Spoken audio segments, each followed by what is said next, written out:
Hello everybody, this is Sarah Brash. Welcome back to my channel. So I want to do a quick video. Now I had promised and I had intended to make a second revelation on the Larry Glover live show when I was interviewed by Wilfred Riley, which was wonderful, and where I announced that Amy Cooper and I have teamed up. We're supporting one another, we're connected, and we are gonna fight together to end woke KKK cancel culture and trial by Twitter without due process. And I love and support her 100%, and I consider her my sister now, and I'm gonna fight for her the way that I fight for myself. So I already announced all of that, and I feel a million times better now, and I have real hope that we're going to win this fight for justice, especially for all of the victims who have already committed suicide, and we are going to restore due process and equal protection at Yale and everywhere. So please like, subscribe, share, comment to this video, and subscribe to my YouTube channel. It would mean the absolute world to me. And also, I will have all of my fundraising links below. Please donate to my legal fund. All of my donations are going directly to my wonderful attorneys at Randazzo Legal Group. They're going to be back in court in September, fighting to restore due process and equal protection at Yale and everywhere. And I just love them so much. They've done an amazing job for me. So please donate to my legal fund. And so I am going to do a video right now that is about that second revelation that I had intended to make on the Larry Glover live show with Wilfred Riley when he interviewed me. And I ran out of time. I did announce, of course, on the show that I'm teamed up with Amy Cooper, and that we are connected and we are supporting one another, and I love her. So the second revelation that I wanted to make, that I'm going to make here right now, is that, and I'm going to be very careful about what I say. So I do not know what I'm about to say for a fact. I just strongly believe that it is the case. And this is based on what I consider to be a mountain of very convincing evidence on my part. Like, I'm definitely convinced by this mountain of evidence. So I now believe that, well, I always believed that the Central Park Living While Black incident between Amy Cooper and Christian Cooper was a race hoax, and I always called it that. Now, the reason why I called the Central Park Living While Black event a race hoax was because, regardless of what actually happened in the park, I considered it to have been turned into a race hoax ultimately by Christian and Melody Cooper, because I do not think that it was at all innocent when they, published that video of Christian and Amy Cooper in Central Park on Melody Cooper's Twitter. I always thought that it was a play for 15 minutes of fame. I always thought that it was clear that they were exploiting the situation in the hopes that they would make themselves famous and that they would reap a ton of Black trauma moral outrage industry money by publishing on Melody Cooper's Twitter another one of these Karen's Gone Wild viral videos, another Living While Black, alleged Living While Black incident. So in that respect, I sort of always considered it a race hoax after the fact, that it had been turned into a race hoax, regardless of what happened in the park. Now, I believe strongly that Christian Cooper and Melody Cooper pre-planned to perpetrate a living while black race hoax against a white woman in Central Park. I believe that they pre-planned to do this. I do. I believe it.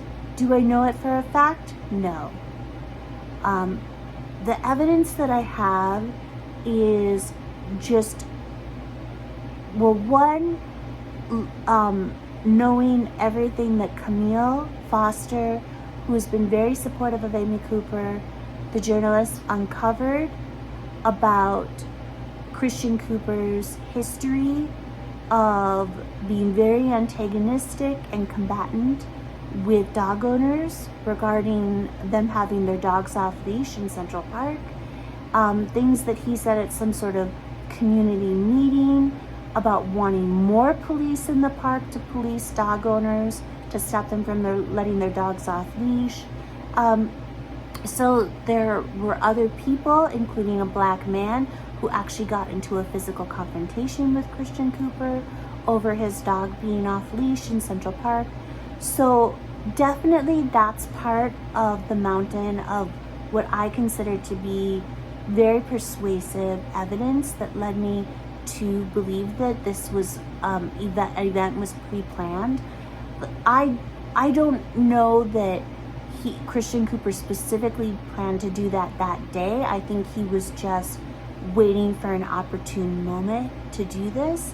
So I definitely think that Melody and Christian Cooper pre-planned to perpetrate a living while black race hoax on some white woman, any white woman, when the opportune moment arose in Central Park. Now, I also believe that they pre-planned this with Soledad O'Brien, the journalist, in some way, shape, or form. I do believe that now. So now this is based on, the reason why I believe this is based on Melody Cooper's tweets and her history of tweets, and also Soledad O'Brien's and their interactions with one another. And also, I believe also that Melody Cooper was inspired by the Living or Napping While Black hate crime hoax at Yale, as well as all of the other Living While Black race hoaxes.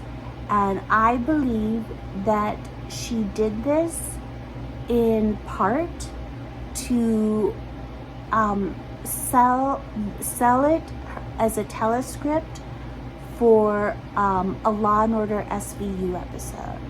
And she did ultimately end up writing a Law and Order SVU episode where she included Christian Cooper's experience with Amy Cooper in Central Park on May 25th, 2020 as part of the telescript. The telescript was in part based upon that event.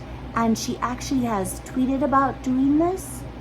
So I believe that part of I think there were a number of reasons why they decided to pre-plan to perpetrate a Living While Black race hoax against a white woman in Central Park. I believe that part of the reason why they planned to do this, and this is just what I believe, but I believe part of the reason why they planned to do this was so that Melody Cooper could use it, could further her writing career, and could use it as the basis of a telescript for a Law and Order SVU episode, which she did ultimately do. And of course, Christian Cooper has also reaped substantial and significant rewards, including, monetary rewards for having perpetrated what I consider to be a Living While Black race hoax in Central Park against Amy Cooper. And recently it's been announced that he now has his own National Geographic show about birding, and of course he is a bird watcher. So I'm not gonna get in, I don't want this video to get too long. I basically just wanted to mention that I do believe now that this is what happened. I believe it. I believe that they pre-planned to perpetrate a Living While Black race hoax in Central Park against a white woman. I believe that they were in part inspired by the Living or Not Being While Black hate crime hoax at Yale, as well as all of the other Living While Black race hoaxes.